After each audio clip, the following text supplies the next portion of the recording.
So today on Is It Worth It, I've managed to get hold of the new MG4 X-power, and this car pretty much is a game changer in terms of specs. You're looking at a 0 to 62 time in 3.8 seconds. That is sort of Audi RS3, Mercedes AMG A45 sort of specs, but for half the price. We're going to have a look around it, explore the differences between this and the standard MG4. If you do want to have a quick look at that full in-depth review of the standard MG4, have a look up there. But if that's what you're interested in, stay tuned. Hope you enjoy the video and let's find out if it's worth it.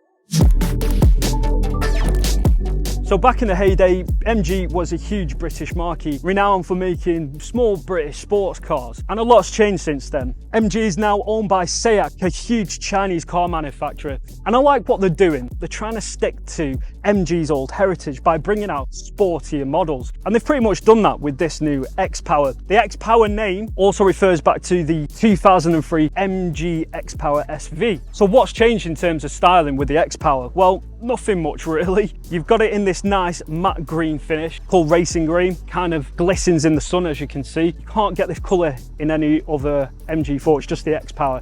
Again, not much change on the side profile. The only big difference, you've got these huge Bridgestone 18-inch alloys, and they're proper alloys as well, and they don't have those standard EV aerodynamic inserts. You've got bigger front and rear disc brakes with a huge orange MG4 X-power brake calipers, really stands out. Everything else though is pretty much exactly the same. So there's not much change on the rear either. You don't get an X-power badge or anything. They've just kind of subdued it a little bit, and I quite like that. It's not too shouty, just looks like a standard MG4, but obviously people will know the difference when you set off on the lights. So let's have a look at the differences in the interior. There's not much difference between the standard MG4, apart from some Alcantara inside, got some red stitching on the seats as well. You don't get bucket seats or anything like that. Got your wireless charging mat, and you've got your cup holders here as well. It's pretty much exactly the same. This whole X-power was designed to give people performance in an electric car. So let's try this performance quickly.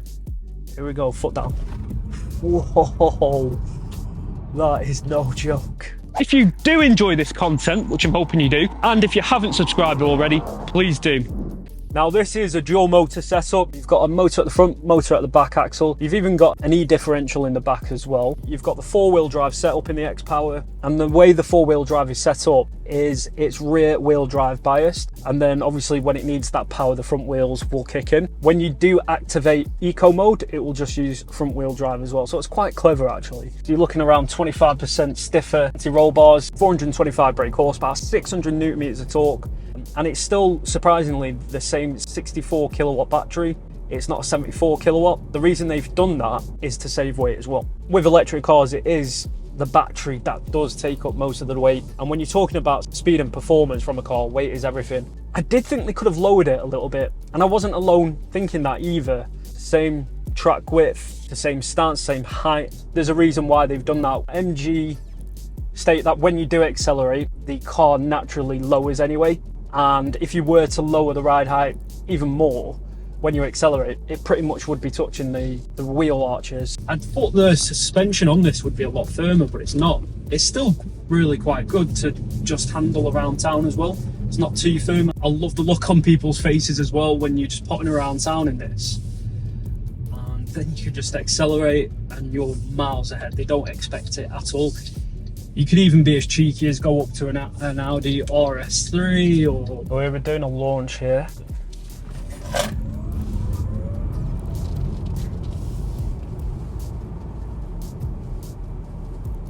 That's incredible.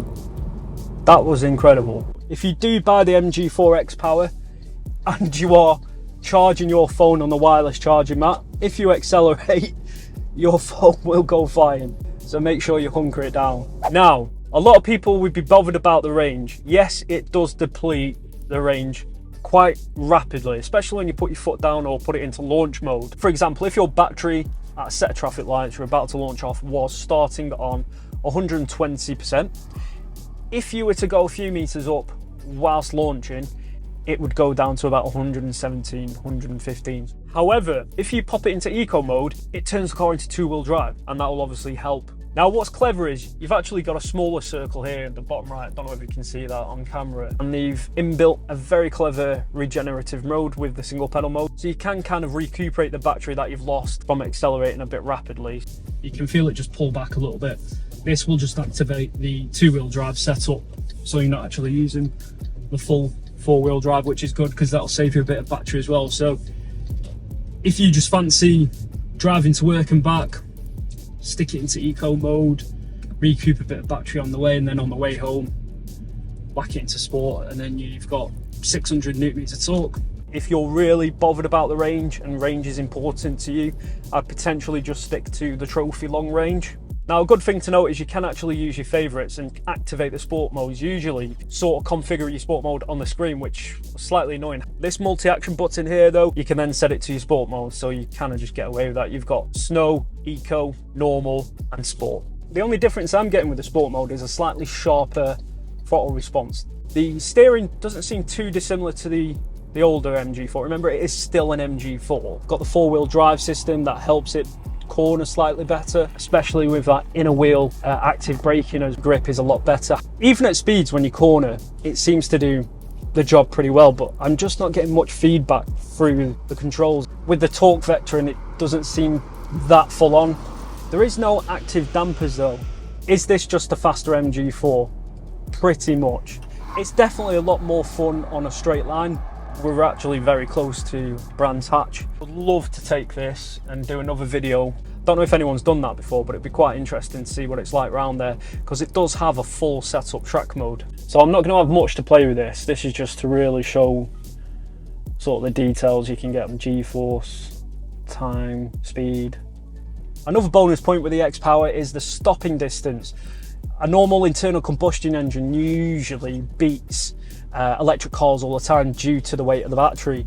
However, with its larger disc brakes front and rear, you can sort of get from 62 mile per hour to 0. You're looking at a braking distance of 33 meters, which is really good. So let's wrap up this video review on the new MG4 X-power. You're going to be hard pushed to find a car with these specs sub 40k. Do we want to call it a hot hatch? Potentially, the way you look at it.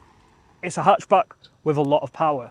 However, if you're talking about a true hatchback, I'd probably say the rivals drive a lot better. If you're looking for a fast 0 to 60 electric car that you can use as a daily, it's practical and the price is decent. But if I could top that with a bit more power, that's the way you should really be looking at the MG4 X-power. If that's what you want, the MG4 X-power is an extremely good option. Hope you like that. Let us know in the comment section below what you think of this new MG4. Even if you don't think it's worth it, let us know why in the comment section. A big shout out and thank you to Ancaster MG in Dartford for letting me have a look at the MG4 X-power. If you'd like to know more, book a test drive and experience that power for yourself, I'll leave a link in the description below. I hope you've enjoyed this video and I hope to see you on the next one on Is It Worth It?